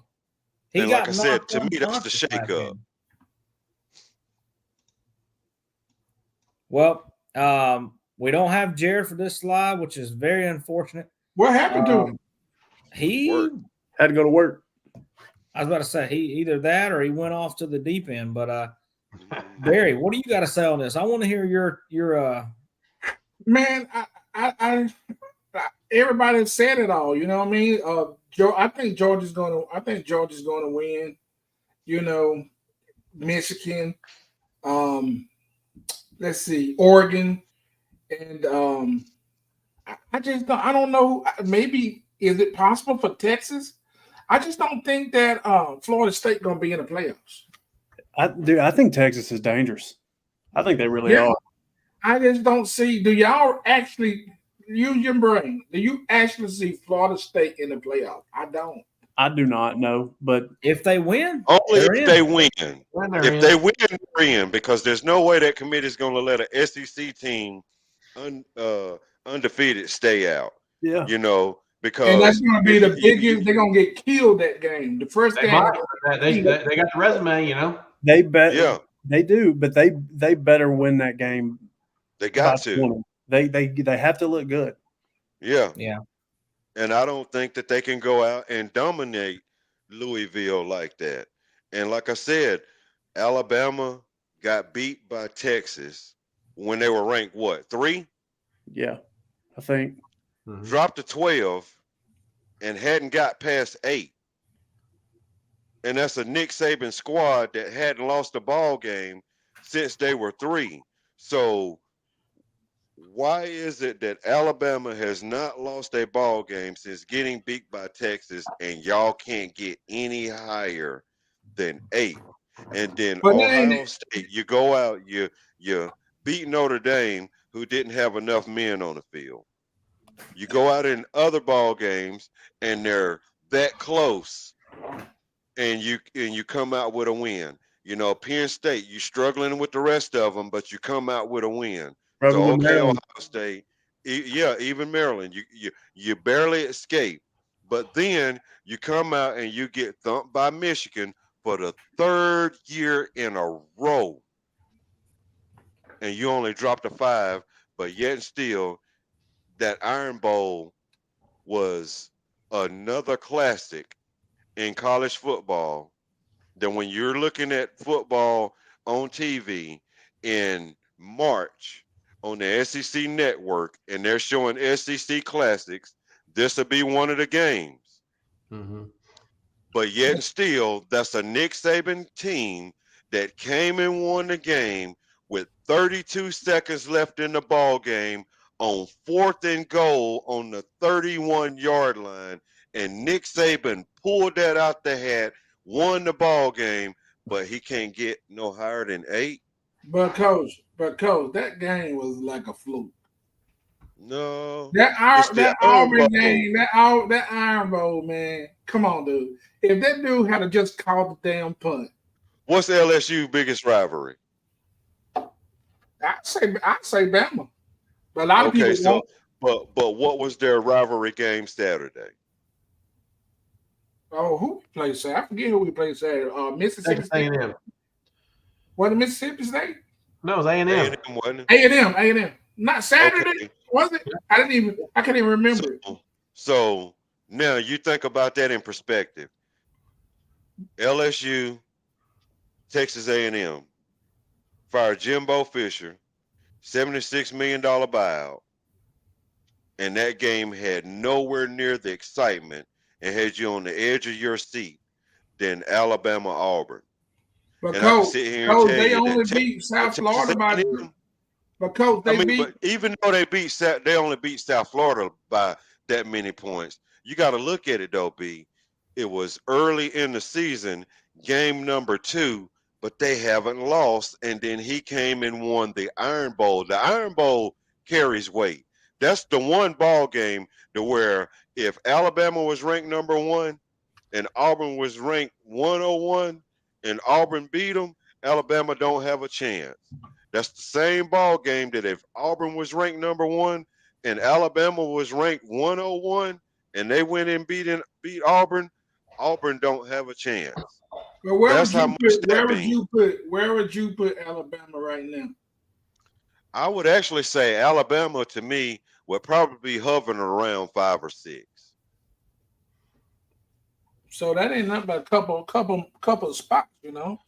But I 8 ain't gonna definitely get you I in couldn't the put them in front of playoffs. Texas. 8 ain't gonna get you in the playoffs. 8 ain't gonna do nothing but watch Georgia and Alabama stay out of the playoffs. 8's not gonna get you there. Hey, Craig, where would you Being put Alabama? number one Georgia is not gonna jump you from 8 to anything inside the top 4.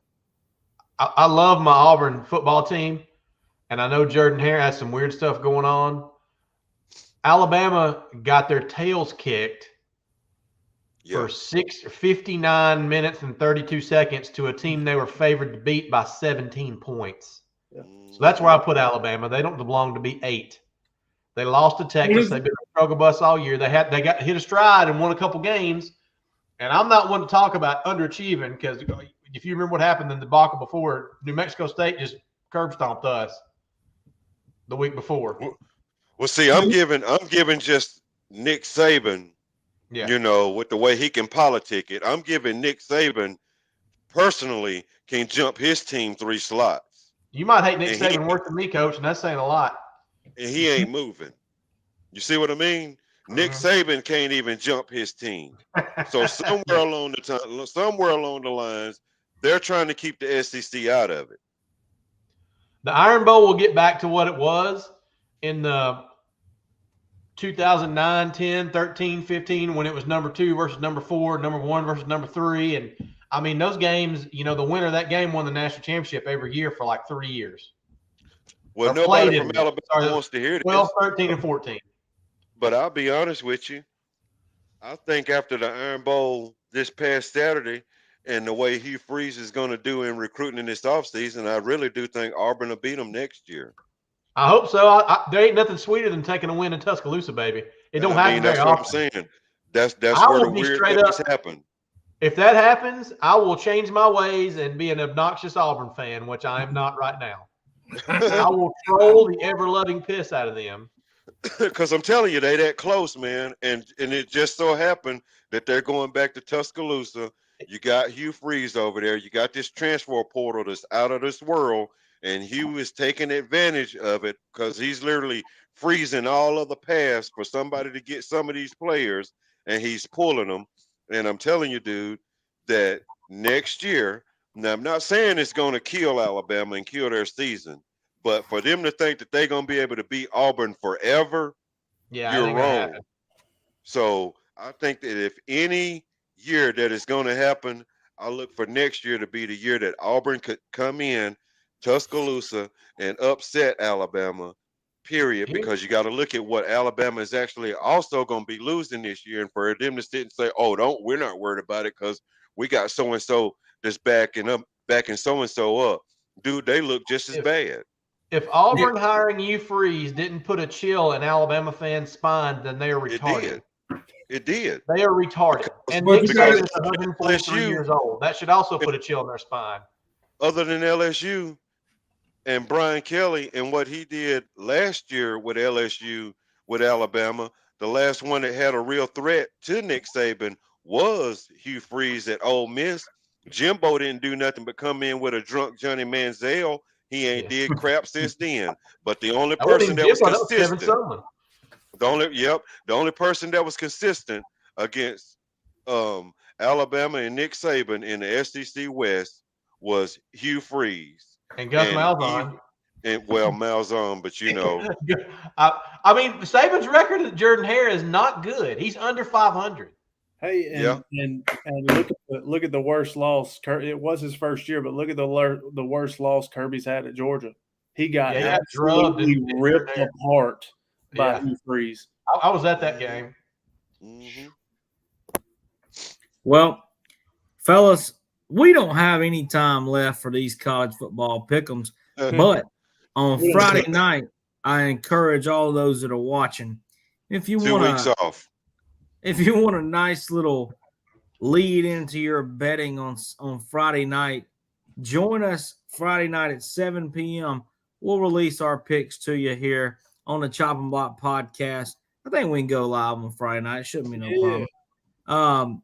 And then Saturday or Friday night, let the games begin, fellas.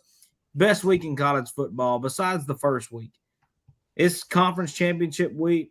All the marbles are in the sandbox. You better grab them. or they will lay where they lay. And I think that is the telltale for this weekend. This has been a Chop and Block podcast presented by DJ's Clam Shack in St. Augustine, Florida. And I just wanted to give one little shout out really quickly. A young man that worked for me at Maple Street Biscuit Company tragically lost his life last night in a senseless act of violence.